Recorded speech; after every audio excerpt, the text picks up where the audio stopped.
നീ പറഞ്ഞ വാക്കുകൾ അവനെ വല്ലാതെ ചൊടിപ്പിച്ചിട്ടുണ്ട്. നിന്റെ പട്ടി പോലും അവൻ്റെ കൂടെ പോകത്തില്ലെന്ന് പറഞ്ഞത് ഞാൻ അവനോട് സ്നേഹമായിട്ട് പറഞ്ഞു, നമുക്ക് ഒന്നിച്ചു നിൽക്കാമെന്ന്. അവൻ പറഞ്ഞത് എന്താണെന്നറിയോ? ഒന്നിച്ചു നിൽക്കാൻ അവൻ്റെ പട്ടിയെ അയക്കാമെന്ന്. അത്രയ്ക്ക് അഹങ്കാരമായോ അയാൾക്ക്? ആ വീട്ടിൽ ഞാൻ ചെന്ന് കയറുമ്പോ അവരുടെ സ്ഥിതി എന്തായിരുന്നു എന്ന് അച്ഛൻ അറിയാലോ. 1 കിലോ അരി വാങ്ങിക്കാൻ കരുണാലയത്തിലോട്ട് ഓടും. അവിടെ ചെന്ന് കരുണാകരൻ മുതലാളിയുടെ മുമ്പിൽ കയ്യും നീട്ടി നിൽക്കും.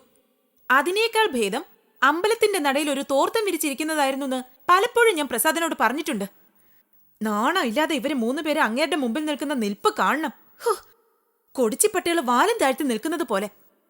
കേട്ടാൽ ഓടിപ്പോയി കുളിക്കാൻ തോന്നുന്ന വർത്തമാനം കുറെ പറഞ്ഞിട്ടേ കരുണാകരൻ മുതലാളി കാശു കൊടുക്കൂ. ആ നക്കാപ്പിച്ചയും വാങ്ങിച്ചോണ്ട് വന്നാ ഇവര് 3 പേരും ജീവിച്ചത്. അച്ഛൻ എനിക്ക് തന്ന സ്ത്രീധന പൈസ എടുത്താ ഞാൻ അവരുടെ ചെലവ് നടത്തിയത്. എന്നിട്ട് ആ സ്ത്രീ പറഞ്ഞത് കേട്ടില്ലേ? ഓ, ഞാൻ ചെന്നത് മുതൽ അവർക്ക് കഷ്ടപ്പാടായിരുന്നു. പുത്തമ്പടത്തിന്റെ വലിപ്പം. പോട്ടടി. ആരെങ്കിലും എന്തെങ്കിലുമൊക്കെ പറഞ്ഞെന്ന് വെച്ച് ഇത്ര സീരിയസ് ആയിട്ട് എടുക്കുന്ന എന്തിനാ? അത് നിന്റെ ദേഹത്തെങ്ങാനും തളച്ചിരിപ്പുണ്ടോ? മോളെ, ചിലതൊന്നും നമ്മൾ കേട്ടതായിട്ട് ഭാവിക്കരുത്. പ്രത്യേകിച്ച് നമുക്ക് ആവശ്യമുള്ളവർ വല്ലതും പറഞ്ഞാൽ അതങ്ങ് പോട്ടെന്ന് വെച്ചേക്കണം. തിരിച്ചു പറയാൻ നമുക്കും അവസരം വരും. അന്ന് കണക്ക് തീർത്ത് അങ്ങ് കൊടുത്തേക്കണം. പ്രസാദ് ഇന്ന് അതാ ചെയ്തത്. എനിക്ക് കണക്ക് തീർത്തിങ്ങ് തന്നു. വലിയ നാണക്കടയിപ്പ്.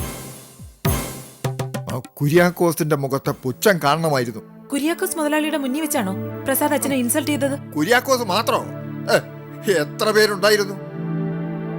ഇൻസൾട്ട് ചെയ്ത് ഞാനങ്ങ് ക്ഷമിച്ചു മോളെ. പക്ഷേ ഞാൻ ചെന്ന് കാല് പിടിച്ചിട്ടും അവൻ അറേഞ്ച് ഒന്നിച്ചു നടത്താൻ സമ്മതിച്ചില്ലല്ലോ. അതോർക്കുമ്പോഴാ എനിക്ക് സങ്കടം. എന്നാ എനിക്കിത് സഹിക്കാനും ക്ഷമിക്കാനും ബുദ്ധിമുട്ടുണ്ട്. എനിക്കിതൊന്ന് ചോദിച്ചേ പറ്റൂ. എന്ത് ധൈര്യത്തിലാ അയാൾ എന്റെ അച്ഛനെ മറ്റുള്ളവരുടെ മുന്നിൽ വെച്ച് അപമാനിച്ചെന്ന് എനിക്ക് അറിഞ്ഞേ പറ്റൂ.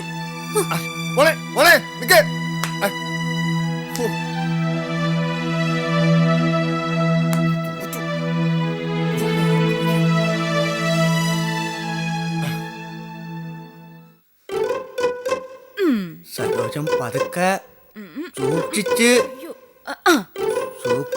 പോയി. പതുക്കെ പതുക്കെ. ഞാൻ പറഞ്ഞു നോക്ക് നോക്ക്.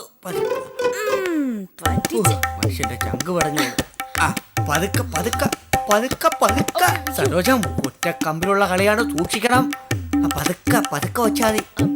എന്റെ കാലിലല്ല, സ്റ്റൂളിന്റെ പൊക്കമുള്ള ചെരുപ്പാണ് ഞാൻ പറഞ്ഞു.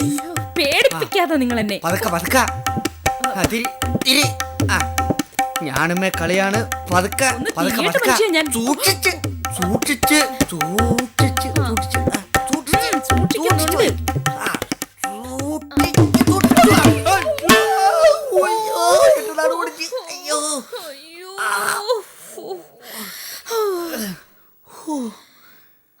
മോനെ ശരിയാവത്തില്ലടാ.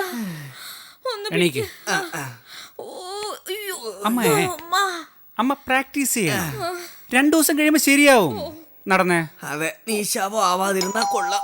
ആരാത്? അച്ഛനൊന്ന് പോയി നോക്കിയേ. ഞാൻ തന്നെ പോണോടാ. ചെല്ലച്ചാ. പിടിച്ചോണേ. അമ്മേ, ഒരു കാല് വെച്ച് ബാലൻസ് ചെയ്തിട്ട് അടുത്ത കാല് വേ. മതിയോ? അങ്ങനെ.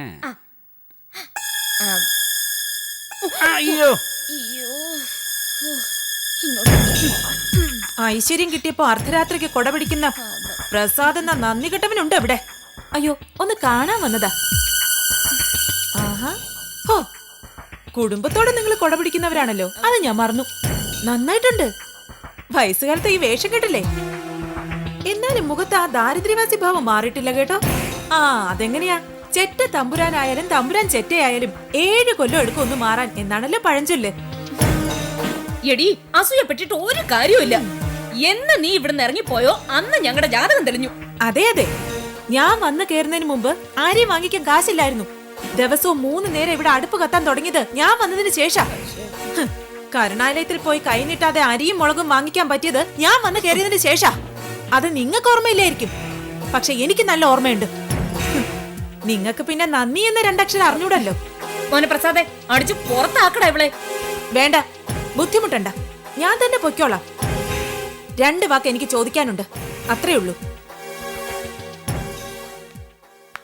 2 വാക്ക് അത്രേ ചോദിക്കാവൂ. അതിൽ കൂടുതൽ ചോദിച്ചാ കരണ തടി വീഴും. നീ ഇത്രയും നേരം പറഞ്ഞതിന്റെ സമാധാനം ഞാൻ അത് കഴിഞ്ഞ് പറയാം. 2 വാക്കേ ഉള്ളൂ ചോദിക്കാൻ. നാണമുണ്ടോ തനിക്ക്? എടി, എന്റെ വീട്ടിൽ കയറി വന്ന് എന്റെ മോനോട് മോശമായിട്ട് പെരുമാറാൻ നിനക്ക് അയ്യോ, സരോജ വേണ്ട, ഒരു വീഴ്ച കഴിഞ്ഞിരിക്കുകയാണ് നീ. ആ ഓർമ്മ വേണം. പതുക്കെ പൊങ്ങ്. അയ്യോ. ആ, അവിടെ ഇരി, കൊള്ളാം. അവിടെ ഇരി. ആ. ഇങ്ങനെ ഇരിക്കും. അവനവന് ചേരുന്ന വേഷങ്ങളെ കെട്ടാവൂ. അയ്യോ, പ്രസാദ് മുതലാളിയോട് ചോദിച്ചത് തീർന്നില്ല. നാണമുണ്ടോ തനിക്ക്? അതിന് മറുപടി കിട്ടിയില്ല. ഒരു തെരുവ് പട്ടിക്ക് പോലും ഒരു നേരത്തെ ആഹാരം കൊടുത്താൽ അത് ആജീവനാന്തം നന്ദി കാണിക്കും. അതാ മൃഗത്തിന്റെ മഹത്വം. നിങ്ങൾക്കും നിങ്ങളുടെ ഈ തന്തയ്ക്കും തള്ളയ്ക്കും 1 കൊല്ലം ആഹാരം തന്ന എന്റെ അച്ഛനെ എല്ലാവരുടെ മുന്നിൽ അപമാനിച്ച തനിക്ക് ഒരു പട്ടിയുടെ വില പോലും ഞാൻ കൽപ്പിക്കുന്നില്ല. അധികം ഞെളിക്കരുത്. സ്വന്തം ഭർത്താവിനെ കയറി പട്ടിയെന്ന് വിളിക്കത്തക്ക രീതിയിൽ ഒരു പെണ്ണും തരം താഴരുത്. പിന്നെ നിന്റെ തന്തയോട് പെരുമാറിയ കാര്യം, അയാൾ എന്നെ തെണ്ടിയെന്ന് വിളിച്ചപ്പോ എവിടെ പോയിരുന്നടി നിന്റെ ശൗര്യം? സ്വന്തം ഭർത്താവിനെ, അത് നിന്റെ ഓരോ ഇഷ്ടവും സാധിച്ചു തന്നു വെറും ഒരു ദാസനായി നിന്റെ മുന്നിൽ ഓച്ചാനിച്ചെന്ന് എന്നെ തെണ്ടിയെന്ന് വിളിച്ച് അധിക്ഷേപിച്ചപ്പോ നീ അത് കേട്ടു നിന്നു. അയാൾക്ക് കൂട്ടുനിന്നു. അയാൾ പിടിച്ചിറക്കി കൊണ്ടുപോയപ്പോ നീ ഇറങ്ങിപ്പോയി. ഭർത്താവിന്റെ കൂടെ നിൽക്കാൻ നിനക്ക് തോന്നിയോ? എന്നിട്ട് എന്റെ മുന്നിൽ വന്ന് കുരയ്ക്കുന്നോ? ഡി, എന്നെ സംബന്ധിച്ചിടത്തോളം നീ ഒരു കൊടിച്ചുപട്ടിയാ, വെറും ഒരു കൊടിച്ചുപട്ടി. അത് നീ ഓർത്തോ. ഇനി എന്റെ വീട്ടിൽ കയറി വന്നാലുണ്ടല്ലോ, ഇതുപോലെ സംസാരിച്ചാലുണ്ടല്ലോ, ഇപ്പൊ കിട്ടിയ ഇരട്ടി കിട്ടും. തല്ലുകൊണ്ടോണ്ട് കരഞ്ഞോടി പോകുന്ന പെണ്ണുങ്ങളുടെ കാലമൊക്കെ കഴിഞ്ഞടോ. അത് ഞാൻ തനിക്ക് തെളിയിച്ചു തരാം. വേണ്ടടാ മോനെ. എടാ, ചുണ്ടയ്ക്ക് കൊടുത്ത് വഴുതരങ്ങി വാങ്ങിക്കരുത്. നിന്റെ അച്ഛൻ സ്വന്തം അനുഭവത്തിൽ നിന്ന് പറഞ്ഞതാ. എടാ, കൊടുക്കണം അവിടെ കരണത്ത്. അനങ്ങി പോകരുത്. അടിച്ച ഇനി അടിക്കും ഞാൻ. വേണ്ടി വന്ന ആളെ വിലക്കെടുത്ത് അടുപ്പിക്കും. അതോർത്തോ. എടീ, ഇതുവരെ ഒരിടം നിനക്ക് ഈ വീട്ടിലുണ്ടായിരുന്നു. ഇനി അതില്ല. മേലിൽ എന്റെ ജീവിതത്തിലോ എന്റെ കുടുംബത്തിലോ നിനക്കൊരു സ്ഥാനവും. എല്ലാം കഴിഞ്ഞു, ഓർത്തോ. അത് നിങ്ങൾ ഓർത്തോ. എല്ലാം കഴിഞ്ഞു. എന്റെ അച്ഛൻ അപമാനിച്ചപ്പോ തന്നെ എല്ലാം കഴിഞ്ഞു. അത് പറയാനാ ഞാനും വന്നത്. Good bye.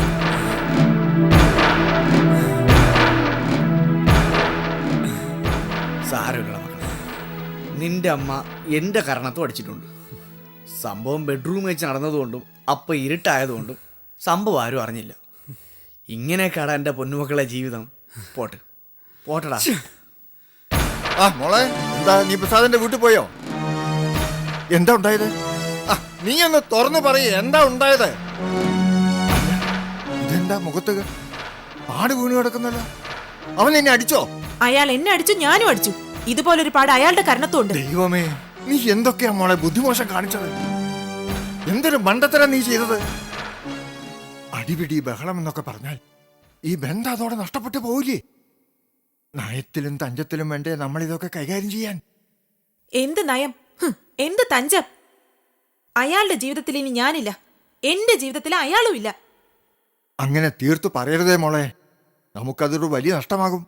പ്രത്യേകിച്ചും അവൻ ഇപ്പോൾ നല്ല ഉയർച്ചയുടെ സമയമാണ്. ഈ സമയത്ത് നീ മാറി നിന്നാൽ അതുകൊണ്ട് അവൻ ബ്രഹ്മചാരിയായിട്ട് കഴിയൊന്നില്ല. പകരൊരുത്തിയെ കണ്ടുപിടിക്കും. അതോടെ തിരിച്ചു പോകാനും ആ ബന്ധം വീണ്ടും തുടരാനുമുള്ള സാധ്യതയും ഇല്ലാതാകും. പിന്നെ പശ്ചാത്തപിച്ചിട്ട് കാര്യമില്ലേ പ്രഭേ? അയാൾ എന്ത് വേണമെങ്കിലും ചെയ്തോട്ടെ. കാശില്ലാത്ത കാലത്ത് എന്റെ കാൽച്ചുവട്ടിൽ ഞാൻ പറയുന്നതെല്ലാം അനുസരിച്ച് കിടന്ന ഒരുത്തൻ. അന്ന് തന്നെ അയാൾക്ക് അന്തസ്സില്ല. എന്നിട്ട് അർഹിക്കാത്ത കുറച്ച് കാശ് കിട്ടിയപ്പോ പഴയതെല്ലാം മറന്ന് ഒരു രാത്രി കൊണ്ട് വലിയ പണക്കാരനായിരിക്കുന്നു. എന്നെ മര്യാദ പഠിപ്പിക്കാൻ വരുന്നു. ഇയാളെപ്പോലെ ഒരുത്തന്റെ കൂടെ ജീവിക്കുന്നതിലും തനിച്ച് ജീവിക്കുന്നതാ അച്ഛൻ നല്ലത്. എനിക്കിനി അച്ഛൻ വേറെ കല്യാണം ആലോചിച്ച് വിഷമിക്കൊന്നും വേണ്ട. മോളെ, എന്റെ ജീവിതം ഞാൻ ജീവിച്ചോളാം. ഇനിയുള്ള ജീവിതത്തിൽ എനിക്കും ചില വാശികളും വൈരാഗ്യങ്ങളും ഉണ്ട്. അത് അച്ഛൻ കണ്ടോ? മോളെ, നീ കുറച്ചുകൂടി ആലോചിച്ച് പ്രവർത്തിക്കണം. അവൻ ആ റേഞ്ച് പിടിച്ചു. അത് നമ്മുടെ വലിയ നഷ്ടമാണ്. ആ അതുകൊണ്ട് റേഞ്ച് മറ്റാരെങ്കിലും പിടിച്ചിരുന്നെങ്കിലോ? കുര്യാക്കോസാണ് റേഞ്ച് പിടിച്ചിരുന്നെങ്കിലോ? അച്ഛൻ എന്നോട് പറയോ അയാളെ പോയി സോപ്പിട്ട് അയാളുടെ കാല് തിരുമ്മിക്കൊടുക്കാൻ? പ്രസാദിനെ അച്ഛൻ സ്വന്തമായി കാണുന്നതാ കുഴപ്പം. എന്നെ സംബന്ധിച്ചിടത്തോളം പ്രസാദ് നമ്മുടെ ആരുമല്ല, ഒരു ബിസിനസ്സുകാരൻ. അയാൾ റേഞ്ച് പിടിച്ചു. നമുക്കൊരു നഷ്ടം വന്നു. പോട്ടെ, എന്തെല്ലാം നഷ്ടങ്ങൾ ഉണ്ടായിരിക്കുന്നു അച്ഛന്റെ ബിസിനസ്സിൽ. ലാഭങ്ങളും ഉണ്ടായി. ഒരു നഷ്ടം മറ്റൊരു ലാഭം കൊണ്ടുവരും. അങ്ങനെ വിചാരിച്ച സമാധാനമായിരിക്കെ. ആ, മോളെ മോളെ ഞാൻ പറയുന്നത് കേൾക്ക്. ഹോ, എന്റെ ഈശ്വരാ.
ഭാഗ്യം, കം ടു മൈ റൂം.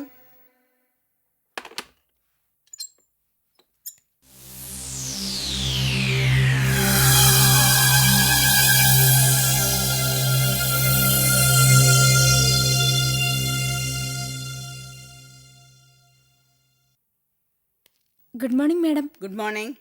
ഇതെന്താ ഭാഗ്യം, ഇവിടെ ഇരുന്ന ഫയൽസൊക്കെ എവിടെ? എന്താ ഞാൻ അറിയാതെ എന്നെ ഡിസ്മിസ് ചെയ്തോ? എവിടെ ചെയർമാൻ? വന്നിട്ടുണ്ടോ ഓഫീസിൽ? தெரியாதம்மா. இங்க இருந்த ஃபைல்ஸ் எல்லாமே ஜெயம்டி ரூமிலே கொண்டு வைக்க சொன்னாரு. யாரு? ചെയർമാൻ. ത്യാഗുവ വര ചൊല്ല്.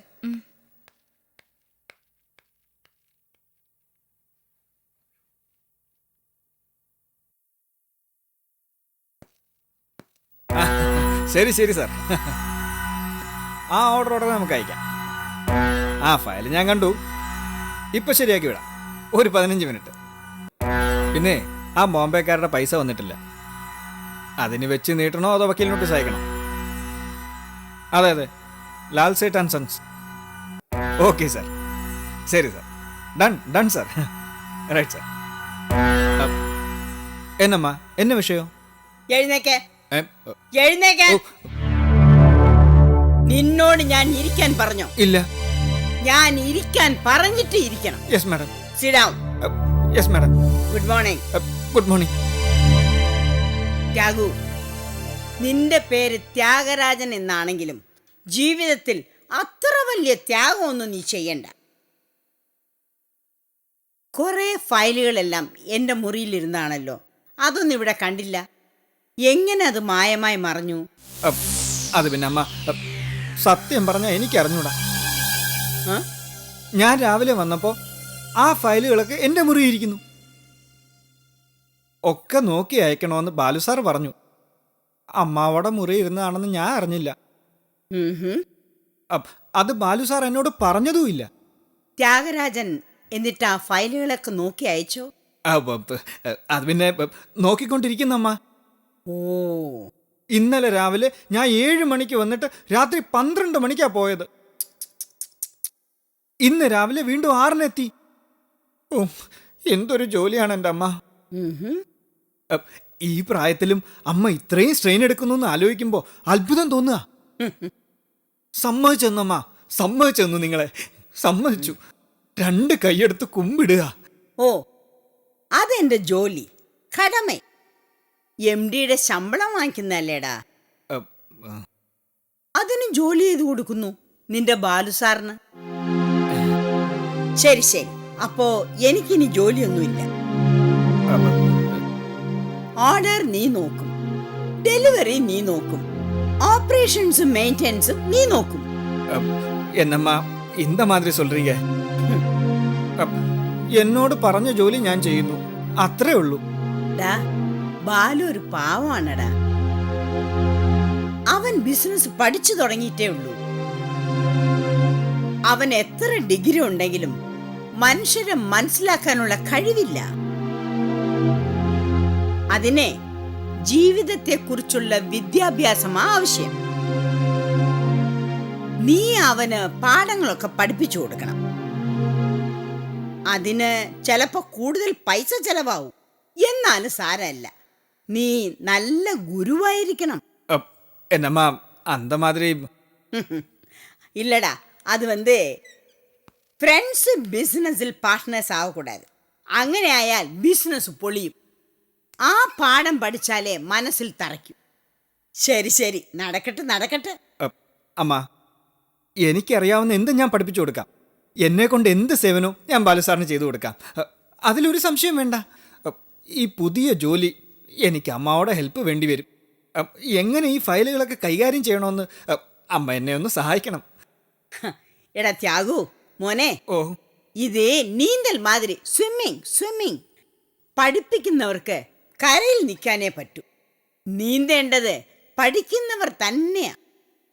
അതുകൊണ്ട് നീ ആദ്യം വെള്ളത്തിലിറങ്ങ്, പിന്നെ നീന്താൻ ശ്രമിക്കുക. മുങ്ങി ചാവാൻ തുടങ്ങിയ കവലപ്പെടാതടാ, இந்த അമ്മ സഹായത്തിനെത്തും. കൈയും കാലും ഇട്ട് അടിക്കാൻ പക്ഷെ നീ തന്നെ വേണം, കേട്ടോ? All the best. Thank you അമ്മ. ദേ, ഓ, ഒരു കാര്യം, എൻ്റെ റൂമിൽ കിടക്കുന്നതിന് മുമ്പേ നിന്റെ മൊബൈൽ ഓഫ് ചെയ്തിരിക്കണം. ശരി അമ്മ. Okay, you can go. Thank you അമ്മ.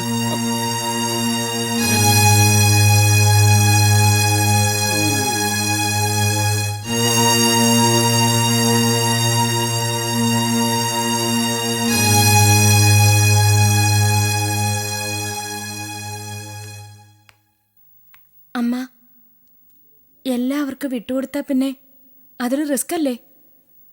പഠിക്കട്ടെ ഭാഗ്യം, പിള്ളേരെ നീന്തി പഠിക്കട്ടെ. കുറച്ച് വെള്ളം കുടിക്കട്ടെ. നാളെ ഞാനില്ലെങ്കിലും അവർക്ക് പിടിച്ചു നിൽക്കണമല്ലോ. എല്ലാം നല്ലതിനാണെന്ന് കരുതണം. ആ, നീ പോയി വേലയെ പാര്.